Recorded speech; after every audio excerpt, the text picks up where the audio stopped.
El pasado 19 de octubre celebrábamos el Día Mundial del Cáncer de Mama y desde la Asociación Española contra el Cáncer saben que organizaron varias conferencias con este tema precisamente como eje central. Vamos a hablar sobre ello hoy en el programa y vamos a darles detalles y vamos a insistir mucho sobre la prevención y la gran importancia que tiene en todas las mujeres. Doctora Carmen Hinojo, muy buenos días. Hola, buenos días. ¿Cómo definir el cáncer de mama? Bueno, pues el cáncer de mama es un crecimiento anormal de las células que componen la glándula mamaria, es decir, lo que puede llamarse coloquialmente como la aparición a lo mejor de un bulto, una tumoración. Y el problema de estas células es que a veces tiene la capacidad de escaparse de la mama y que aparezcan metástasis o enfermedad en otros puntos a distancia. Un cáncer que te comentaba en la publicidad que estamos acostumbrados a oírlo, escucharlo quizá más en mujeres porque la tasa es mayor, pero que también puede aparecer en hombres. Sí, más o menos las cifras nos dicen que 1 de cada 8 mujeres en este país puede padecer un cáncer de mama, pero no debemos olvidar que en torno a 1 de cada 100 hombres también puede desarrollar un tumor en la mama, o sea que aunque la importancia radica en las mujeres, también es un tumor que puede afectar a los hombres. ¿Existen una serie de causas que nos expliquen el porqué de la aparición de este tipo de cáncer? Bueno, causas como tal, creo que es una pregunta que nos hacemos mucho. Podemos hablar de factores que aumentan el riesgo o ciertas circunstancias que aumentan el riesgo. Por ejemplo, pues un exceso de hormonas, una exposición excesiva a estrógenos, la obesidad también se ha relacionado, el estar gordo con el riesgo de cáncer de mama, entre otros factores, pero nunca podemos achacar a un solo factor de riesgo la culpa de un cáncer de mama. ¿El factor genético también influye? El factor genético puede deberse en torno a 2 posibles causas, vamos a decir, una suma de varias alteraciones o polimorfismos genéticos, pequeñas alteraciones, o en torno a un 5 o un 10% de todos los tumores de mama son hereditarios. En ese caso sí hay una causa genética bien definida que es necesario estudiar y que luego hay que proseguir el estudio en familiares, pero eso es una minoría. Sí. Cuando hablamos de cáncer de mama, ¿existen distintos tipos?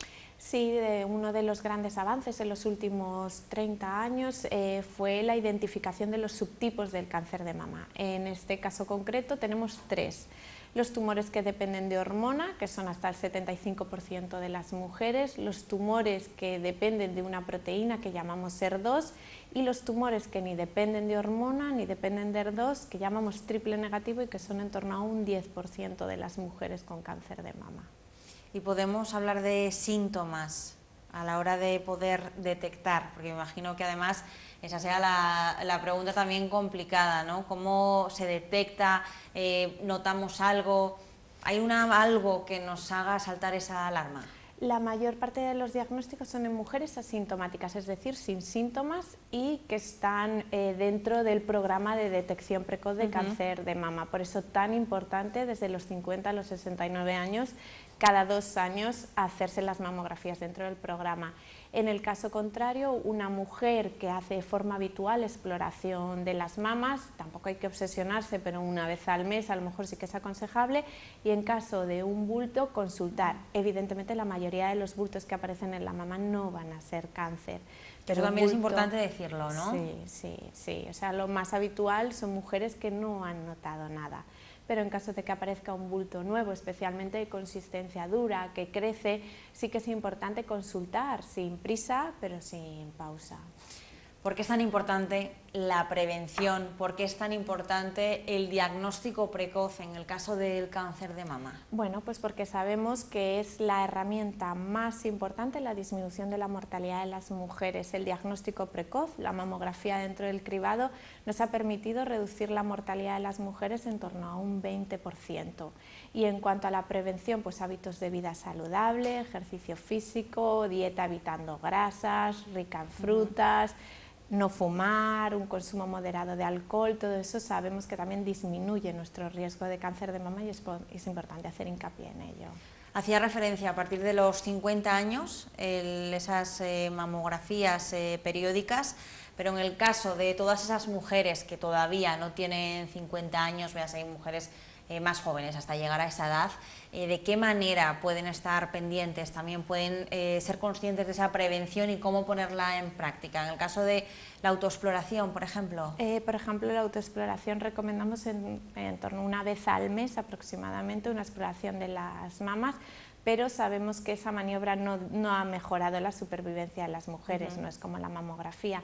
Pero bueno, sí que es importante conocer nuestros pechos y si cambian o aparece algo nuevo, diferente, consultar. Y lo más importante, en las mujeres por debajo de los 50, que no es necesario hacer mamografía si no hay otros antecedentes familiares, la prevención primaria, es decir, una vida lo más saludable posible. Y a pesar de hacer todo, evidentemente, habrá mujeres, como hemos visto, hasta 1 de cada 8 que pueden desarrollar un cáncer de mama. 1 de cada 8 efectivamente que desarrolla un cáncer de mama, un tumor que es el más frecuente entre las mujeres en España, ¿no? Efectivamente, es el tumor más diagnosticado en este país. Yo creo que el año pasado superamos los 32.000 diagnósticos. Eso sí, es el tumor, vamos a decir, a nivel mundial, segundo en global, el primero el cáncer de pulmón, y en mortalidad, en cambio, ocupa el 6.º puesto a nivel mundial, es decir, que es un tumor en principio de buen pronóstico, pero está incrementando en los últimos años de forma progresiva. Señalabas esos avances que ha habido en los últimos años, como por ejemplo el saber distinguir o identificar esos distintos subtipos de cáncer de mama. ¿Qué otros avances ha habido en este tipo de cáncer en los últimos años? Bueno, pues es un tumor que nosotros consideramos un poco privilegiado, es decir, se estudia muchísimo, hay muchos ensayos clínicos y mucha investigación relacionada con el cáncer de mama. En los últimos 50 años, más o menos, la supervivencia ha pasado de un 70% al 90%, es decir, 8 de cada 10 mujeres van a superar este cáncer de mama. Y una vez que la enfermedad localizada está curada, uno de los avances ha venido a permitir identificar mujeres que tras una cirugía no precisan quimioterapia, son las plataformas genómicas que llamamos. Ese ha sido uno de los grandes avances, evitar quimioterapia a mujeres que no la necesitan.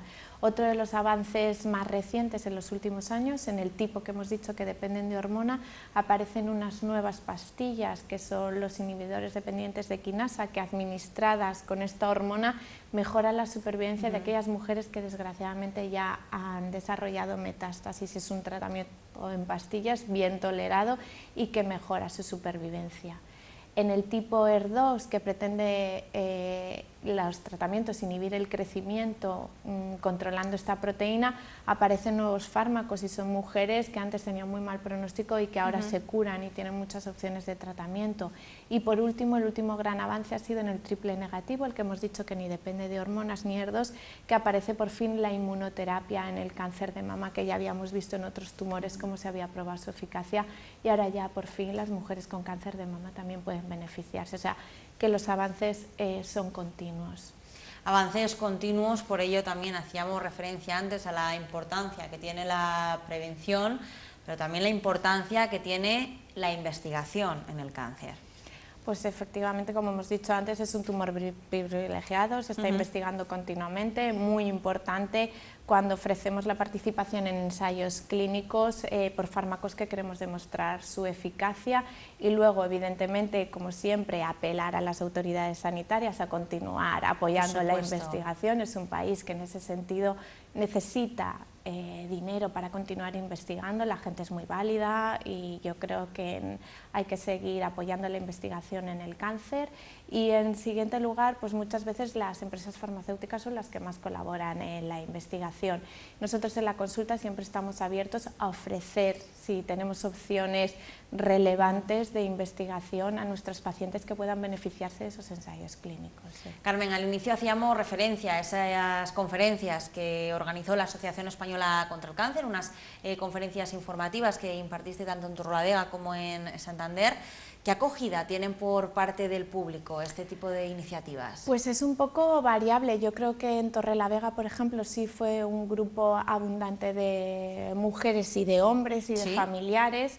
Y yo creo que sean charlas dinámicas. En Santander, por ejemplo, igual fue un pequeño volumen, pero fueron unas mujeres muy participativas y para mí, por ejemplo, fue una charla pues muy, no sé, apasionante igual, sería como muy, pero bueno, estuvimos entablando conversación de sus problemas, de sus dudas, y aprendí mucho de ellas y yo creo que ellas mucho de la charla. Hay veces que esta enfermedad sigue siendo un tabú, hay mujeres que no quieren hablar de ello, familias que no quieren hablar de ello, pero bueno, que si en algún momento necesitan más información, que sepan que la asociación efectivamente sí que imparte estas charlas y están invitados pues siempre que quiera acudir cualquier persona. Y además con este tipo de charlas, con este tipo de iniciativas también damos un poco más de sensibilización, ¿no? Con temas como este que señalas, que en ocasiones todavía es un tema tabú y que yo creo que poco a poco entre todos tenemos que hacer de ello que sea algo natural, ¿no?